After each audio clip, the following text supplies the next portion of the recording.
to allow other participants to sign in. Please bear with us meanwhile.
Good afternoon, ladies and gentlemen.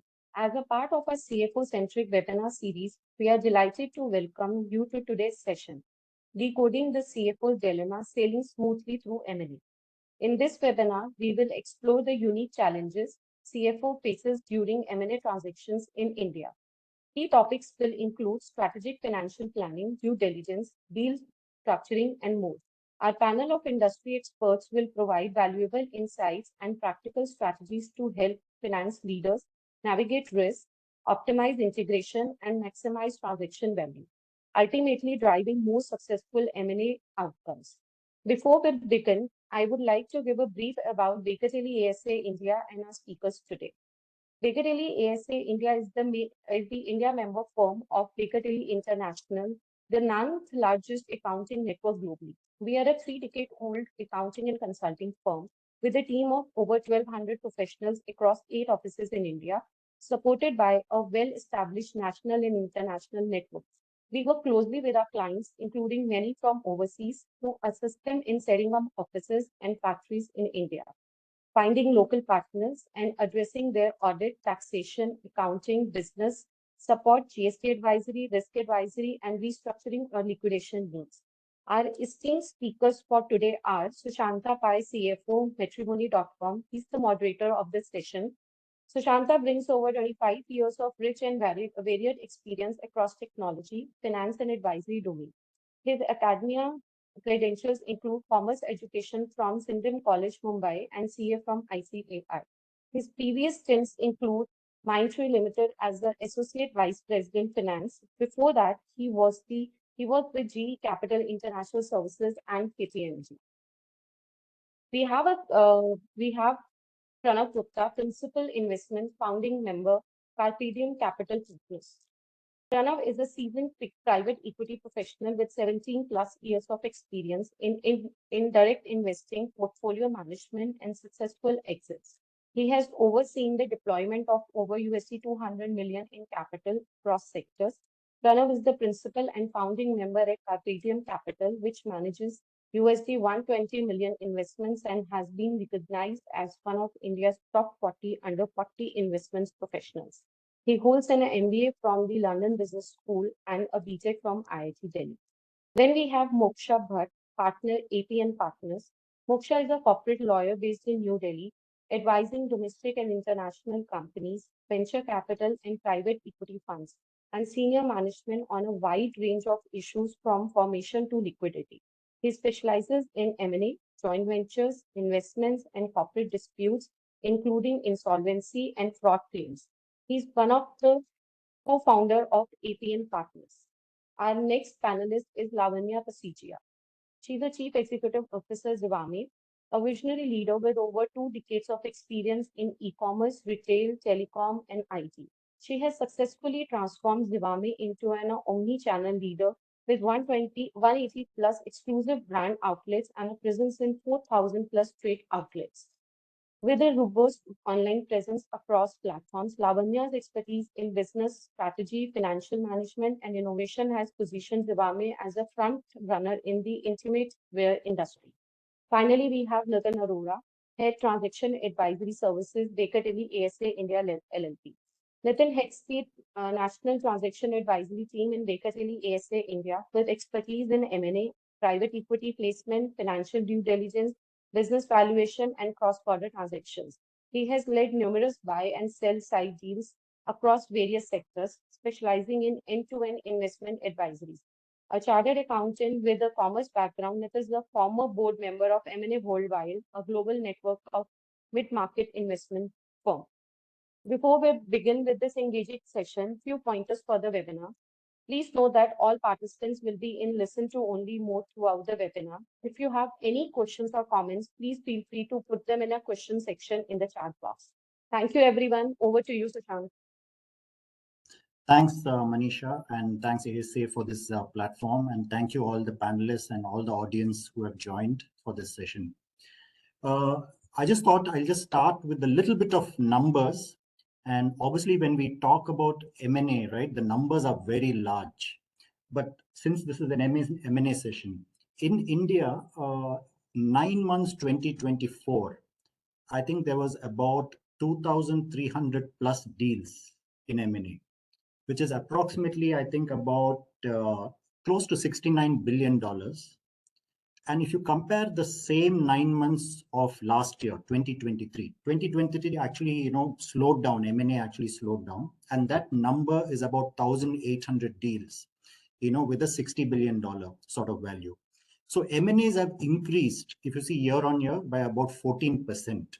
So what does this mean, right? M&A is a strategy for all companies, whether big and small. Like, for example, Matrimony, our size is only about close to 500 crores at the total income level, but M&A remains a strategy even for a company like us. So it's an important driver of growth. Having said that, we all know, on the other hand, maybe 70-80% of M&As also fail. And I think that's where that metric can be improved a lot. And the driver for that metric, or the influence for that metric, I think CFOs play a very large role there. And that leads me to my first question, is that if you have a very good CEO-CFO partnership, right, M&As can work very well because both entities see it from very different angles. Right? Business sees it from a very different angle. The CFO sees it from a different angle. There is no right or wrong, but CFOs play a very important role to minimize the risk. Obviously, you cannot take out the risk completely. You cannot be totally risk averse, but I think CFOs play an important role there. So my first question is to Lavanya, saying that how does this work? Can actually CFOs get into the deal very early on, along with the CEO? How does a CFO say no to a deal, right? Does it actually work? How much influence does a CFO have? And what can CFOs do to create that balance, saying that, whether one will work or not work? Because I want to also talk about an important aspect here called the opportunity cost, right? For example, if you do a deal now and 2 months later, an interesting deal comes, you may not be able to do that because there's no unlimited resources. So how does this work? And, if you can provide some thoughts on this. Yeah. Thanks, Sushant. Thanks, ASA, for giving this opportunity to share my thoughts out here. Just to set the context, well, today I'm doing the CEO role more a business front. Not a few years before, I was actually the CFO for Zivame.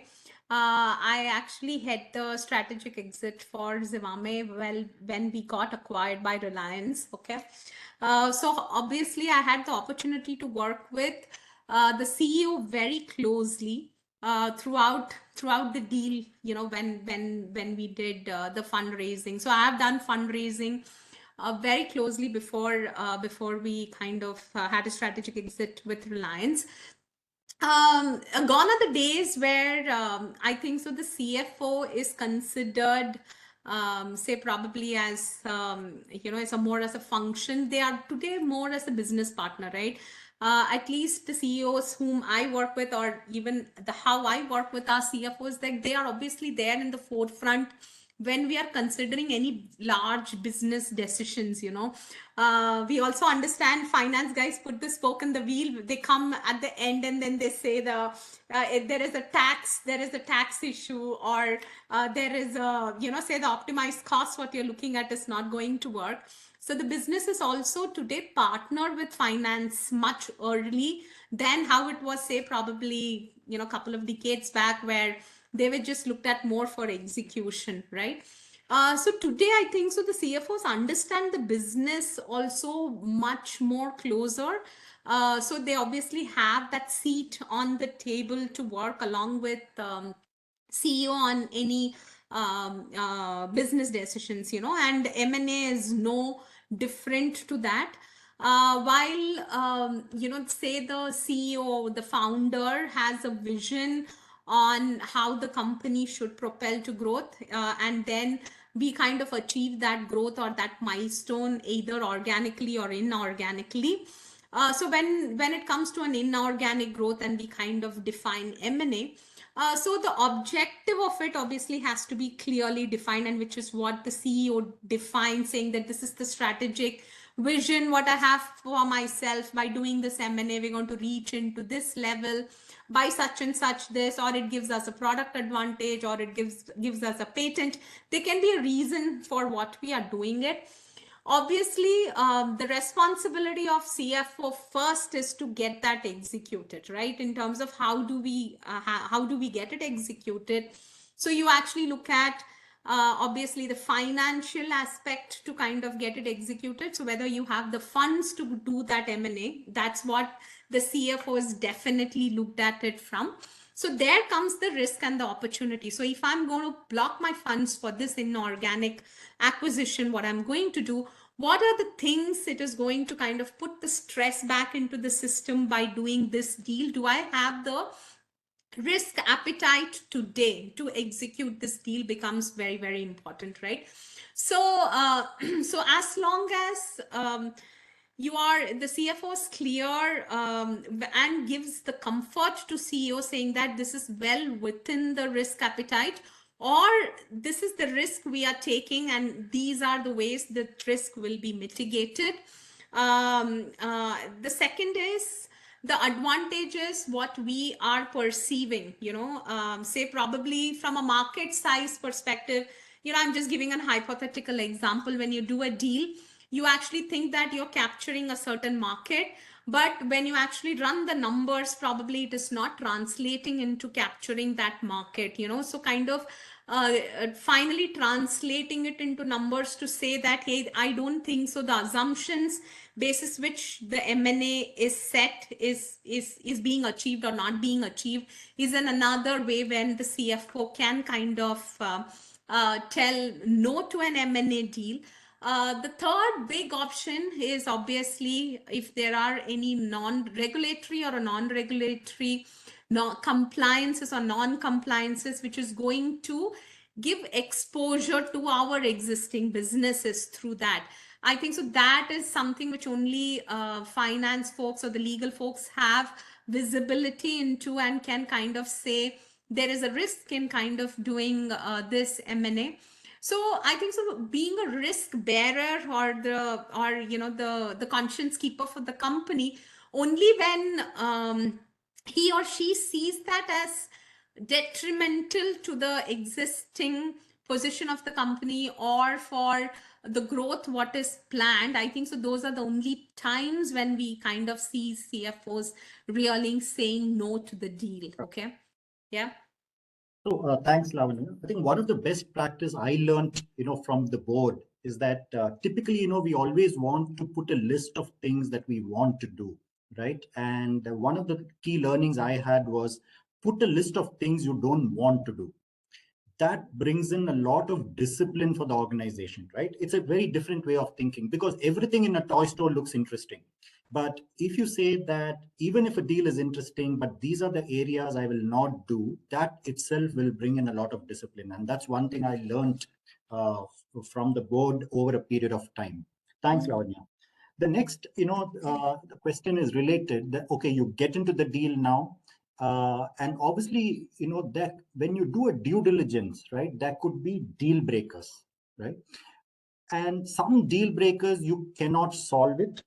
However, some can be ring fenced. For example, if there is an issue you're not clear about, you can always keep some consideration as a contingent consideration and move on.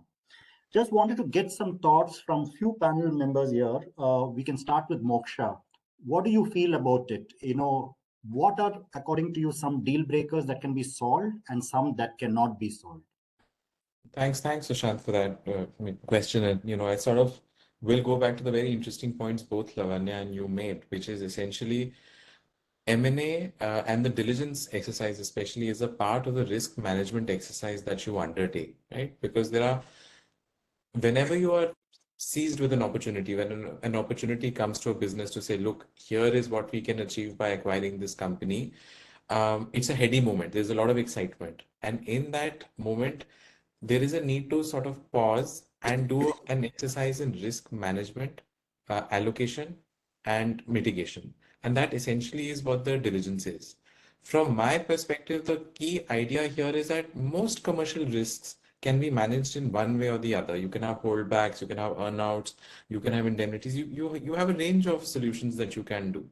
What you can't solve for is actually trust in terms of did you do the job well or reputation. The real challenge that most businesses that I have seen, especially in a go-go M&A environment where a lot is happening, is that sometimes there is a tendency or a temptation to move very quickly. And what that can sometimes do is leave open the exposure of did you think it through? And that sort of links to what you were saying, Sushant, in terms of what do you not want to do? What you don't want to do is essentially be found to have not thought things through and thought of the downside risks. So that I think is a central idea. The second central idea that I want to just flag for the group is essentially, at least in the Indian context, information is imperfect, and that's something that we need to be acutely aware of when you're doing a diligence. Even if the founders or whoever you're acquiring wants to give you the information, they may not necessarily have it. Because that's just how it is, and even in the best run companies. So that's something to be very, very mindful of. Personally, I've seen very few deals that fall through simply on account of a diligence. But I'll just narrate an incident, which is, I was speaking to Sanjeev Bikhchandani, who's a storied investor, and he said a diligence is a time to also evaluate how a founder is behaving, not just how his company is. And that I have seen in a few instances has been more a reason for why a deal has fallen through and not gone through. The last point I want to make right now is from a seller's or a founder's perspective. And very often in a diligence, there is a worry of should I tell the investors this? And it takes some level of education in telling them that, look, actually, you should be very candid about whatever is happening. And that candidness is what will give you protection tomorrow if there is a claim against you. So be upfront and be clear about what it is, because ultimately it is an exercise in risk identification, and there is nothing to be gained by not being as candid as you can. So that's largely what I'll say. Thanks, Moksha. Very, very interesting points. And since Nitin, you're from the other side, I know we've got the legal side of it, from the financial side. The same question, what are some deal breakers you have seen? What are some things you can ring fence? Sure, Sushant. So, from a financial and tax due diligence side, primarily we categorize issues into two buckets. One is called the pricing and negotiation issues, and one is called the protection structuring issues. So, as the name suggests, pricing negotiation issues have the impact on the pricing itself. And for example, if you need to adjust the valuation, those are the pricing issues. And protection structuring issues are issues where you need to protect yourself against the risk, primarily, unforeseen tax litigation, any legal issue. So, and when pricing and negotiation issue also two types. One is which have a one-time impact. For example, if your inventories, old inventories are, kind of bad, you just do a one-time adjustment. But more dangerous are those which have a, let's say, 9-time EBITDA, 8-time EBITDA impact. For example, if you have one-off cost, one-off revenues which are not accounted for, then the impact on the agreed valuation is much more.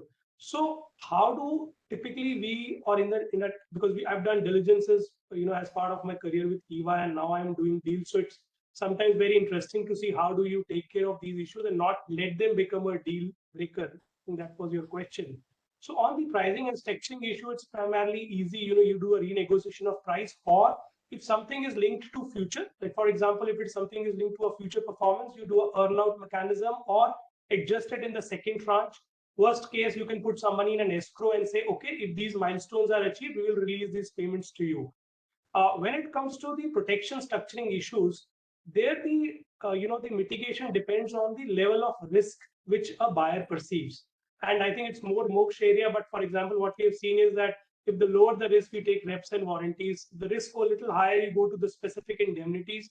And if the risk is very high, then you put some money in an escrow or do a holdback. But if you honestly ask me, Sushant, about deal breaker, I fully agree with Moksh. I have seen very few issues from due diligence becoming a deal breaker. But unless and until something impacts the fundamental reason for doing a transaction. And I'll give you an example. We just concluded a deal in Bangalore 2 weeks back.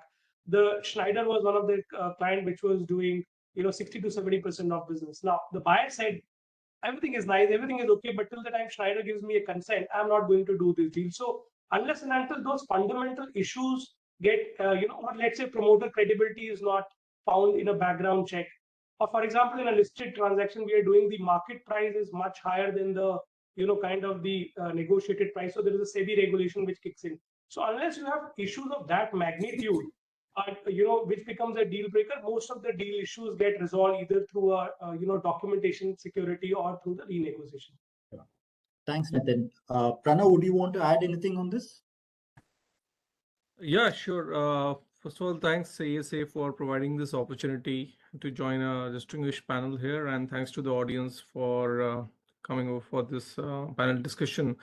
So, very, very pertinent points made by Moksh as well as Nitin here. And I'll just bring in a perspective where, drawing in from my experience as an investor, wherein I've been overseeing diligence to lead a transaction at times on behalf of a portfolio company to its conclusion of getting acquired or actually making an investment.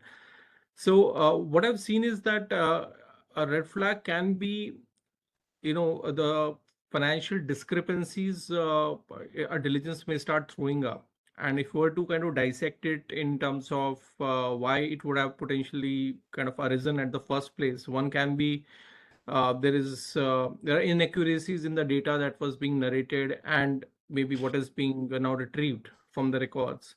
Now that is a very prelim and basic sort of stuff that can happen. But other interesting thing that I have come across is there are inconsistencies in what the diligence is actually telling us and what the narrative has been, basis a fractured relationship between the CFOs and say the diligence providers themselves. So in my view, it's key that if you look at this role of a CFO at various organizations, at times one can be inward looking and there are other ways to approach it. It's more outward facing, wherein the intent is to collaborate with the diligence team instead of doing bare minimum to get through this process of diligence. So it is in those moments wherein there is an opportunity really to not only have this process be seen through, but also collaborate and steer the partners in the diligence team, the CEOs on the respective sides of the table towards a singular direction of how data has to be looked at. In fact, when that does not happen, it typically leads to, as I said, a fractured relationship between, a diligence team is sitting in a silo and trying to retrieve the data information from the company, and the company itself is just waiting to hear back from the diligence team if there are any more questions. But that bridging is really key in terms of building out a relationship here. And I at times feel that CFO really has that opportunity to understand that this is a more extensive process, the diligence, and it's not akin to say an annual audit process that you are trying to just get done with and you've seen it through and through. And any acquirer or investor will tend to lean on this diligence to build their business understanding, gain comfort, as one of the panelists rightly said, that it's actually also an assessment of the team, not only the CEO, but also the finance team. And if it starts, there are cracks that starts showing up, the assessment may be that post investment or post acquisition, this team needs to be made more robust in terms of their constitution.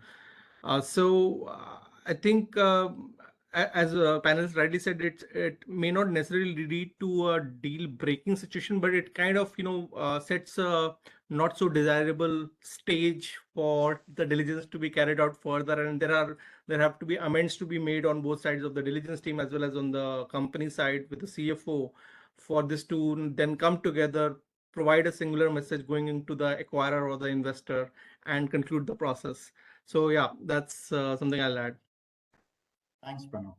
So once we are moving now in the M&A process, and finally you need to fix a price. Valuation becomes key, and valuation is very judgmental, right?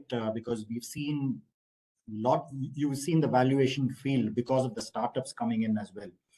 So wanted some thoughts maybe from Nitin, saying that how do you deal with valuations? Because it's very judgmental. There is on one side startup valuations, on the other side there could be a traditional company valuation. Where do you put all this together? How do you know that you're not overpaying for a particular company? That's, I think, the most difficult part, Sushant, because you rightly said it's an art. It's an art because there's no right and wrong answer to it. But let me start with little fundamentals to evaluation. So when we start doing evaluation, there are primarily three methods to do evaluation: book value, your comparable companies, and the future-based DCF valuation. Now, for startups, of course, the book values don't apply. Even sometimes multiples don't apply. But since we're talking more on startups, I think, Kastran, it also depends on where the stage of startup. So, for example, for an angel and VC, I have always seen, and maybe Pranav can also comment on that. It's sometimes more gut feel. Okay, for $1 million, I want to take 20% or 25%, 2 million, 30%. There's very little science going into it. It's more of a risk appetite of the both the investor and the this thing. But as the startups start going to a pre-stage A and little growth, then your business plans, your the ARRs, what is the annual revenue, because that time also most of the startups are not profitable, so we don't use the multiples on EBITDAs. So we'll say, okay, what is the revenue multiple other companies are kind of getting, and we apply those kinds of multiple. It's when the companies reach the mature stage to likes of Nykaa, Zomato, Swiggy got listed, so then you have much more established benchmarks, whether domestic or globally, the peer set, to say, okay, that's the multiple being derived by these kind of thing. But to be very honest with you, Sushant, or sometimes it's also the factor of demand supply. If there is more money chasing very less companies, the valuations tend to be very high, and when there is a funding winters, the best of the companies do not get valuation. Now, to answer your question, whether it is right or wrong, one needs to devil lies in the details. So if somebody says, you're paying 5x of revenue, but unless and until you go into the detail and see what it translates, because startups typically get valued on future. So when you factor in the future, the full scale impact, then numbers start making more logical sense. So, when Zomato got listed and the way Zomato then acquired Blinkit, and today what Zomato is, it has a journey where numbers start making more sense over a very long period of time. So to say, in hindsight only, you can say you have paid more or less, but ultimately you need to have a very thorough assessment of their business plan and a conviction on the founder to say that whether this guy can execute or not, to decide whether you're paying the right price or not. That's my view on that. Thanks, Nitin. We'll come back to Lavanya. There are two parts to this question, right? When I first alluded to a lot of M&As fail is because of mainly two things. One, we are not able to integrate the entrepreneurs, right? Because when we acquire a company, typically they are entrepreneurs, and once they come into our fold, into the acquired company, is that they have some views and suddenly something doesn't go well. For example, a lot of times I see entrepreneurs wait till the consideration, contingent consideration or the deferred consideration is received and they just move on. Somehow I'm seeing that they don't see enough value once the acquisition is done, right? They're not seeing the long-term view of the combined entity. So that is one. How do you deal with it? What are ways to engage the entrepreneur? The second part of the question is integration itself, right?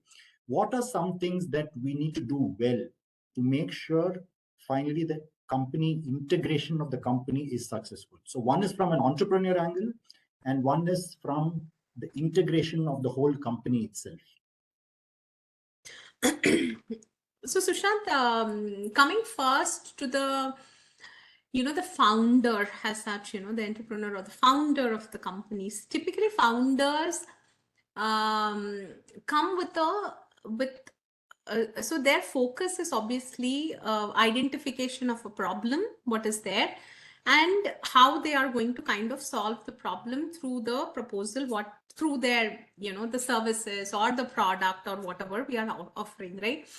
Let me talk about just talk about Zivame. So Zivame, when we started, we just wanted to solve this poor shopping experience when it comes to lingerie shopping in India was the goal statement for us to solve, saying that the lingerie shopping experience is not great. How do we improve upon that? So during that journey, obviously you kind of realized that there is a product gap, there is a channel gap, the communication gap, there is no education around that sector and all that. So what happens for a lot of times, for founder, it is more of the vision, what they have created for the brand, right? What is that brand has to do, okay? A lot of times, post M&A, and obviously our founders have exited at this point of time. Post M&A, also it's about whether how is the combined vision set out it. If you are focused on continuing that brand journey, but there might be a reason that the M&A where they want to actually get into a prominent position within the category itself. The acquiring company wants to get into a prominent position, wants to do a larger market, or they would have acquired companies in the same space, which is what Reliance has done. They have acquired us, they've acquired Amante, Clovia. So they wanted to create a very prominent position within the same sector and make themselves as market leaders in that position. So obviously in that event, the initial onset of what you wanted to do with the brand kind of changes. And at that time, since there is always once that there is a change, there is an exit what they want to kind of look at from. Also, a lot of times it's mutually agreed also, where founders are given an exit path post a certain number of years. And once an entrepreneur, always an entrepreneur. So also this is something which I see where the entrepreneurs want to keep on building newer companies, solving newer problems. So the so-called where you are trying to do a lot more stuff at the same time, or where you're not like bound by so much processes. So as I have worked in startup and obviously worked in much more matured companies, I think so here it is all about one single goal. In a startup, it's about one single goal. Everybody's trying to achieve it. Not so much of a defined process, procedures around it. Like you're okay to take calls and quickly fail. So one is setting expectations really clearly at the beginning of the deal. What is expected out from each of the parties, both the acquirer and the acquiree. What is expected? How is the brand going to promote? How is the larger vision of the brand going to be there? Once all those communications, timelines of integration, I think so the cultural integration is obviously the biggest thing which I have seen people kind of either stay or leave, is about whether that the vision what they set up for the company continues to exist. And that's probably meeting or the breaking point, what I have kind of seen, because most of the times founders are very emotional about what they have created. So about clear setting expectation, and taking that company forward in the direction what was set by the founder, would be one of the reasons for them to continue to stay in the game, apart from obviously valuations, the exit route and all that, which is kind of planned. So the one thought that came to my mind is a few years back, I was running an integration agenda for one of the acquired companies. One thing that really went well is that when the org rallies around this as one of the key things to be done for that year, right, it really goes well. So for example, we set up a theme for one of the companies when we acquired called, we just gave it a name, and I remember that name, it was called Energize, Synergize. Because I think finally an M&A succeeds because you need to create energy, right? It is not like, it is not a segment like others, right? It is part of you, so you have to create the energy. And the other name was given as synergy, right? Why you want to do an acquisition is because it has to be large, it has to be synergistic, right? So sometimes I felt that when you rally around a cause, right, the M&A and the integration becomes more successful. Moksha, any thoughts on this? Any further thoughts on this particular angle of entrepreneurs? How do you keep them engaged? Sure, absolutely. And, I would largely echo what Lavanya said, because I think that makes sense. Founders are passionate people, and, they are looking for challenges, and to keep them engaged is not so easy. And certainly you need strategic clarity upfront. What I've seen is how do you actually do it, right? So it's one thing to say, I want you to stay engaged, but legally, what are the strategies that I have seen that work? The one strategy that I think clearly works well is having earnouts or some sort of an economic incentive that links to the future, the business doing well in the future. So I think that's one idea that does well, but it's a bit of a mixed bag because you have to be very careful in how you structure that earnout. So I'll give you a few examples so that you understand, right? So let's say, for example, a founder's uh, subsequent earnout or performance incentive is linked to future revenues or future margins.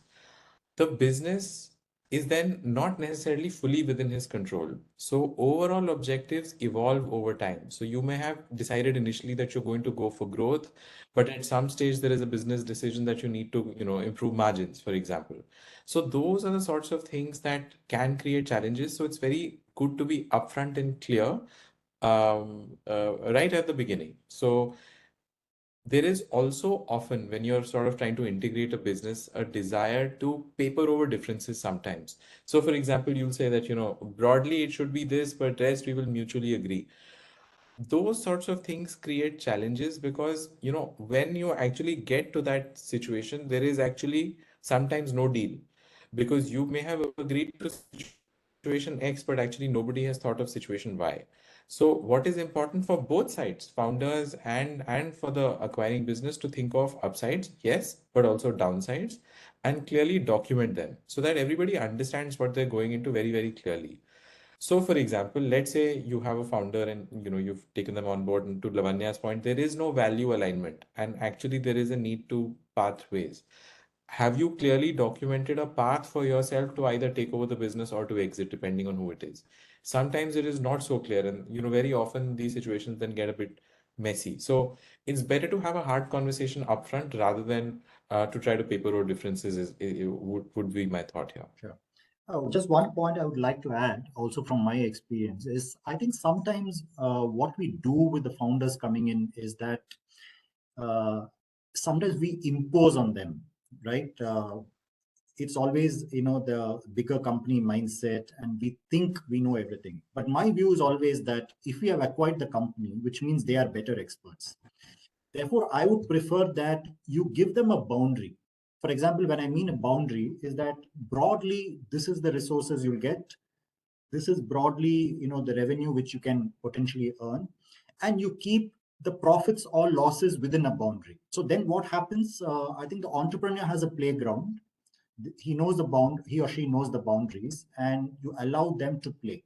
I think sometimes the mistake we make also is that we want to set the fielders, right? So I think that's where sometimes we go wrong. Thanks, Moksha, for it. And Pranav, since it's an important topic, we'll take views from your angle as well on this part. Sure. I think again, building upon what Moksha said, and on identifying and be very clear about why are we going ahead with this acquisition at the outset and have those tough discussions. So, question to ask oneself will be whether the acquisition is being made to allow for the target to operate with autonomy, or is the expectation that the acquirer will either absorb the business in its own operation, in its own business, or in a way, at times acquisitions are also made to kill eventually the target business, so to say. So um, to not really. I mean, it's more to kind of capture the market share at times. So let me give an example. Zomato acquiring Blinkit, there is a clear mandate there that Blinkit is operating with some autonomy. Zomato acquiring Uber Eats at one point in time, it was clearly an acquisition done with a different intent. So if that intent is clear at the outset, discussions internally can be had on what will be the path forward. If it is going to be absorbed in the primary business, then you know that you're talking about a transitionary phase for the business that is being acquired.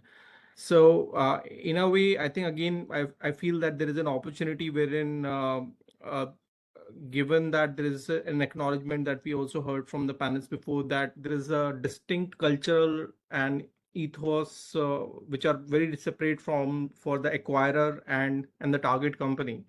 The professionals that now are dealing perhaps with entrepreneurs directly, which are different kind of creatures in themselves, as Lavardin had put it. They're a bit more emotional or passionate about what they've built out, strong identities coming from varied backgrounds, and decision making at their level has typically been fast. It's not been as process driven, or with some kind of reaching out to someone to take consent, etc., and to actually effect some operational decision or strategic decision at their end. So that's the kind of cultural shock they usually get in with. And then finally, at times these incoming teams from the target company may also create some insecurity in some other teams at the level of the acquirer company itself.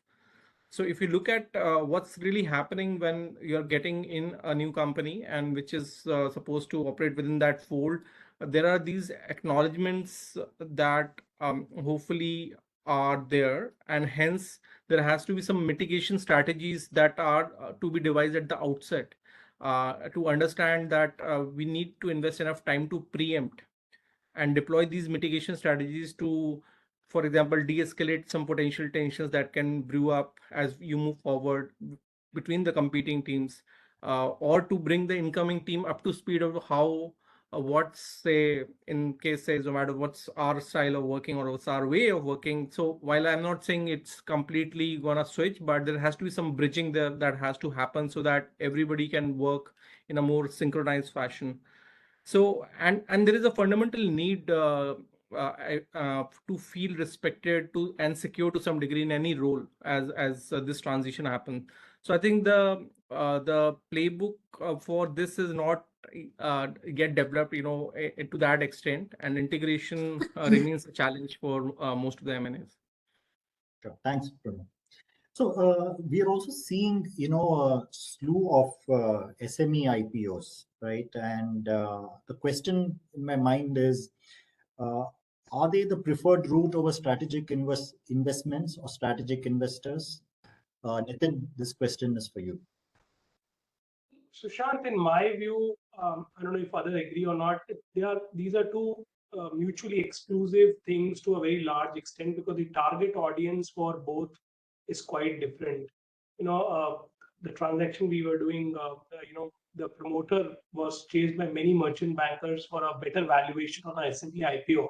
But since there was a clear succession planning issue, he wanted to exit. So even at a multiples which are for pricing or the valuation which was lower than the SME IPO, it decided to go for an M&A transaction. So, if you are looking for a growth capital, and if you're looking for a growth capital with less intervention, and with all due respect to my friend Pranav, but let's say with private equity on board, there is some level of accountability. You still have to be private equity. So if you're looking at growth capital with less amount of interference, then maybe the SME IPO route is a good option, because it's the regulations are still not as strict as the main board.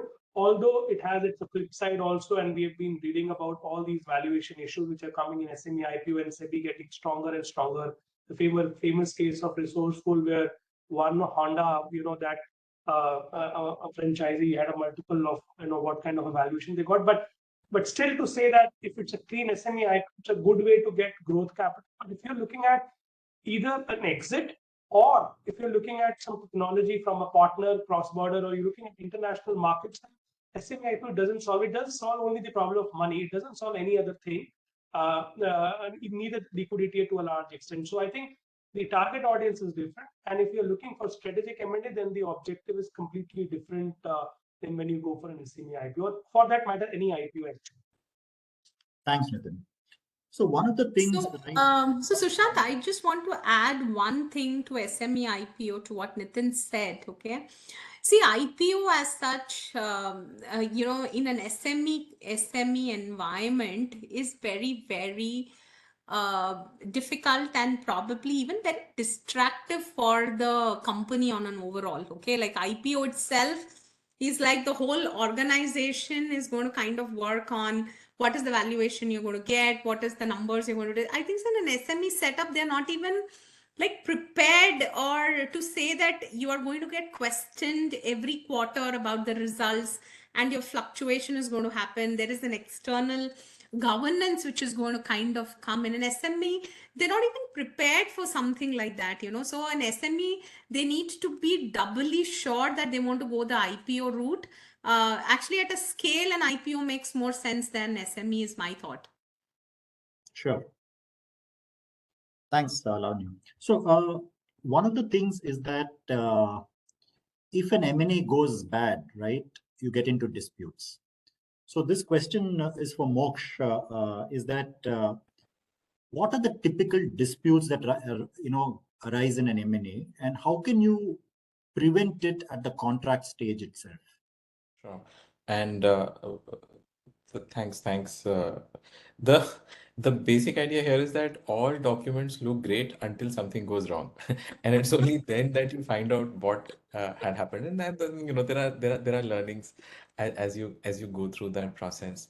So let's talk about the world that we live in, right? So the world that we live in is where there is a greater tendency for acquirers to have or to use templatized drafts, right? So there is, market standard is the word that you would often use.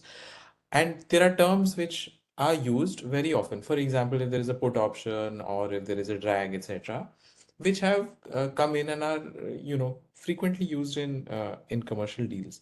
The challenge that we need to be mindful of is that in many ways, this is still a jurisdiction where things are evolving, and there isn't a lot of precedent of things actually being enforced. So it's only when you go through that process that you realize that even though there is market standard and everybody writes these things, that implementing these things is actually very, very hard. So that's just something that is the reality of the M&A environment in India.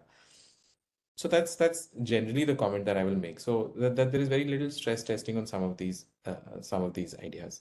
Sure. The So basically, you're saying it is long drawn. Whatever you do, it can be long drawn if it's a dispute, right? That's what. So it is long run. B, there should be generally a focus on keeping things simple, because complex things will again not have precedent. So while it is good to have innovative solutions, try to stick to what is stress tested. So stress testing is the element that one should be mindful of. And of course, there is room for creativity, but we should just be mindful or recognizing what's the risk that we're taking when we're going with a creative solution, as opposed to what has greater legal standing. So that's one, just from a legal standpoint. Yeah. Broadly, there is a lot of issues that come from that earlier point that I was making, which is the tendency in an M&A deal when you're across the table to paper over differences.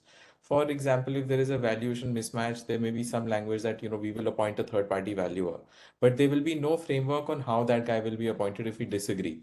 So that immediately takes you to a point where the deal is then at a crossroads where you don't know what will happen because you don't know how a judge or an arbitrator will respond. Broadly, in terms of the kinds of disputes you come, and I'll just spend a minute on this. There are two types of things that happen in an M&A deal. One, you find out something that was not told to you, right? Which is post-acquisition discovery of something. The way you address it is by having suitable or broad reps and warranties in your agreement. And the fact is that this sort of links to what I was saying earlier, is that there is information asymmetry, that this is that market. So you need to have broad reps and warranties generally. So that's how you address for it. And of course, covered by indemnities. The other piece, which often comes up in acquisitions, especially in staggered acquisition, which tends to be the flavor of the day, is there is a change in circumstances. You had decided that you will buy this company for X reason, and the reason does not pan out, the relationship does not pan out, or the environment changes. What do you do in that situation? Because your agreement will say something else, but your intention at that stage is something else. And very often then people start looking for issues then to try to, sort of reverse engineer a default or a breach or something of that sort. So it is in those situations that clarity in the documentation help and avoids dispute. So principally, hard time or hard effort earlier is better than being in a situation where, people are fighting later because there's an ambiguous document. Thanks, Moksha. Interesting conversations. Since we have about 10 minutes left, we'll take some questions from the audience. So Manisha, do they just need to ask questions from here? Do they just raise their hand? How does that work?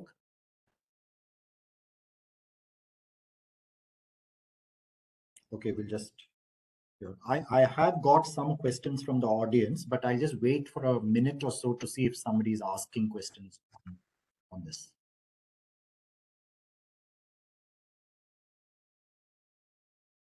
And you have to ask questions. I'll just start with the first question we have received from the audience, that when managing multiple stakeholders such as Yeah, I have that, shareholders, Manisha. I was more. I'll do that. I was just checking if somebody wants to ask a question live. There's nothing like that. These are the live questions that I have shared with you. Okay, fine. I'll take it. So one is there's one question which says that when managing multiple stakeholders, that is shareholder, seller, buyer, investors, etc., how do you ensure alignment and prevent disagreements over the deal's direction? I'll just open it to the panelists. Maybe Moksha can look at it, or anyone else. Yeah. We cannot hear you. You're Bad, mute, sorry. I think. Sorry, my bad. So, and this happens almost in every deal, right? That you within an organization have a deal champion, somebody in corp dev or whoever who sourced the deal is very invested, has engaged with the founders. And then there are others who are less enthusiastic, right? So within every organization, and it's not a bad thing, right? Because you need to have champions and you do need to have people who question the deal. So there are, in that sense, wheels within wheels. I think what's important in each of these situations is to make sure that there is a high degree of communication so that at least there is internal alignment as you move forward. And if you don't have that alignment, then you should be thinking very deeply about whether you're doing that deal or not, is what I will say.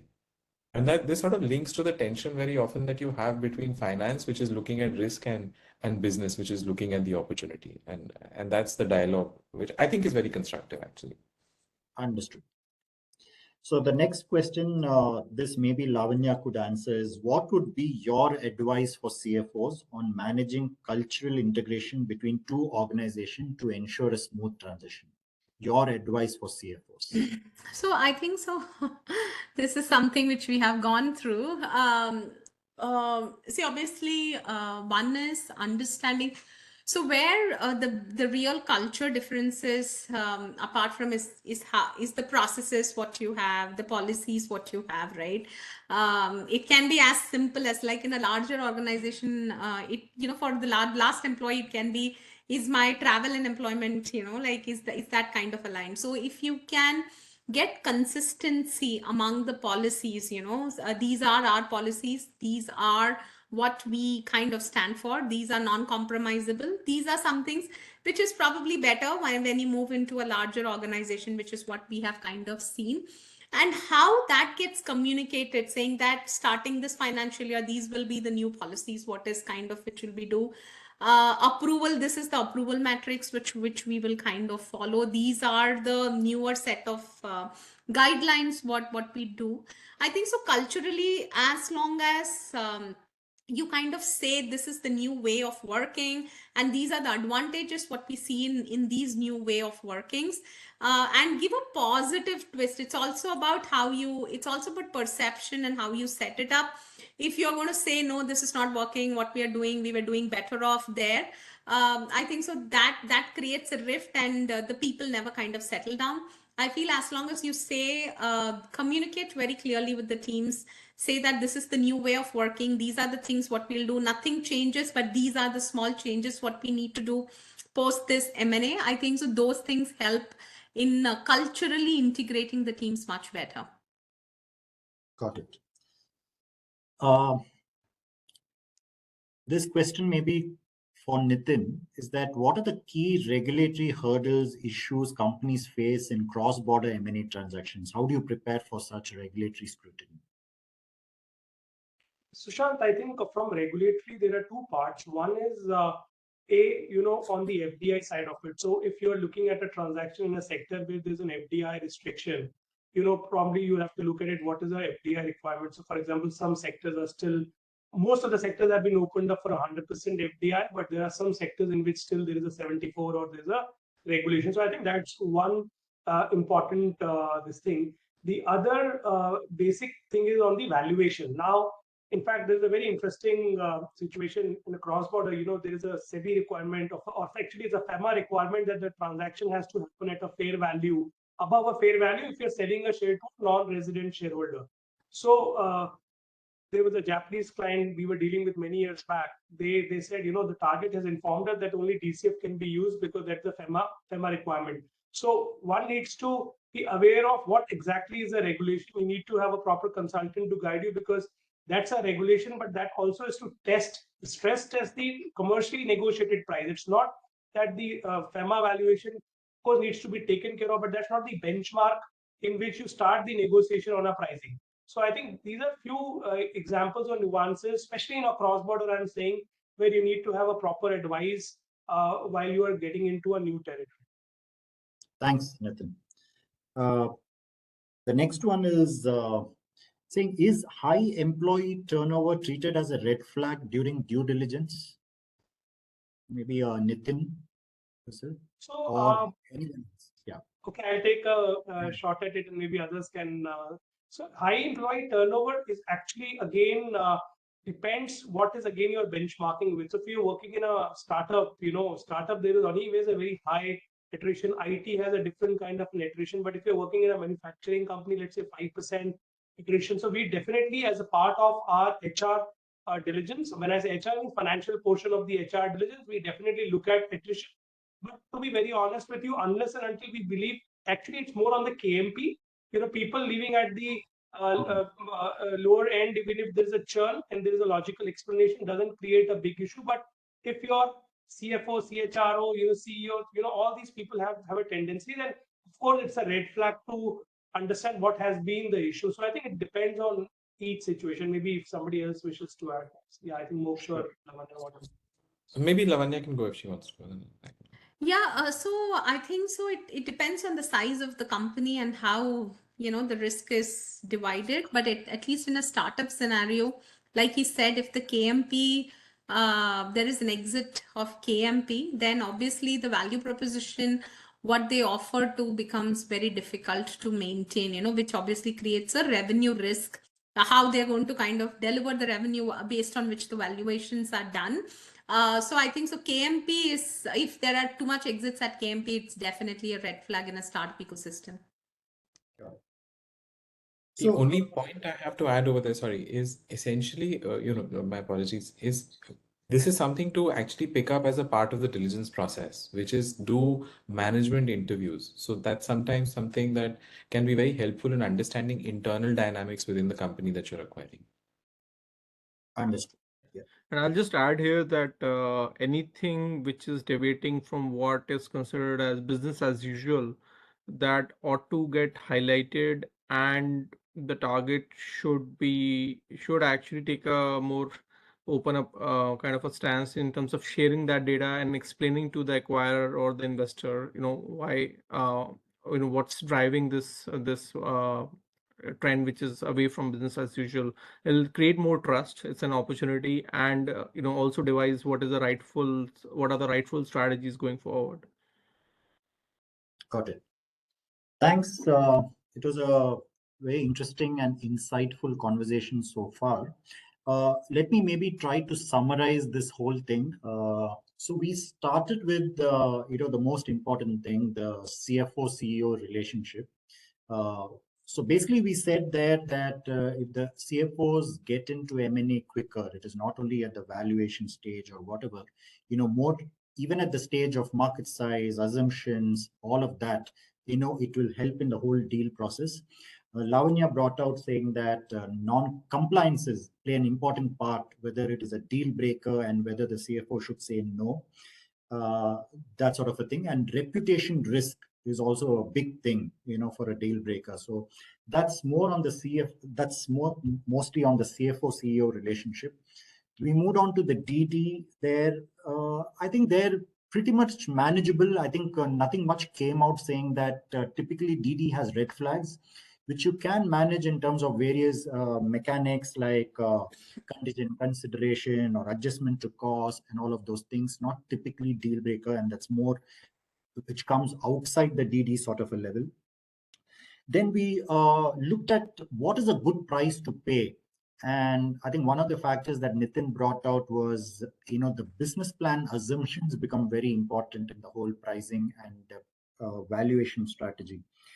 We touched upon an important topic on entrepreneurs. I think the key reason why entrepreneurs don't stay for long, because they are entrepreneurs. That's the key reason.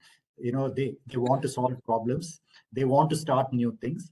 So if companies maybe can find ways to create that entrepreneurship within the company, for example, if the company wants to start something new rather than they running their old business, give them the shift to something, that will help. And we also spoke about documentation is important when you have an entrepreneur, autonomy, for example, and all of that. And we also spoke about overall company integration, where having a team, the culture, engaging for better decision making, all that helps in integration.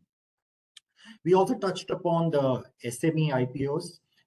I think broadly, there is no right or wrong answer. Nitin just mentioned that if you want to have growth capital and with less influence or interference, then IPO is better. But obviously, IPO has its own distractions, in terms of that. And finally, about disputes. The end result is you can have whatever clauses you want, indemnity, reps and warranties, creative solutions, all of that. It's important to have a framework, not just a statement, but how to do those things. I think framework is important.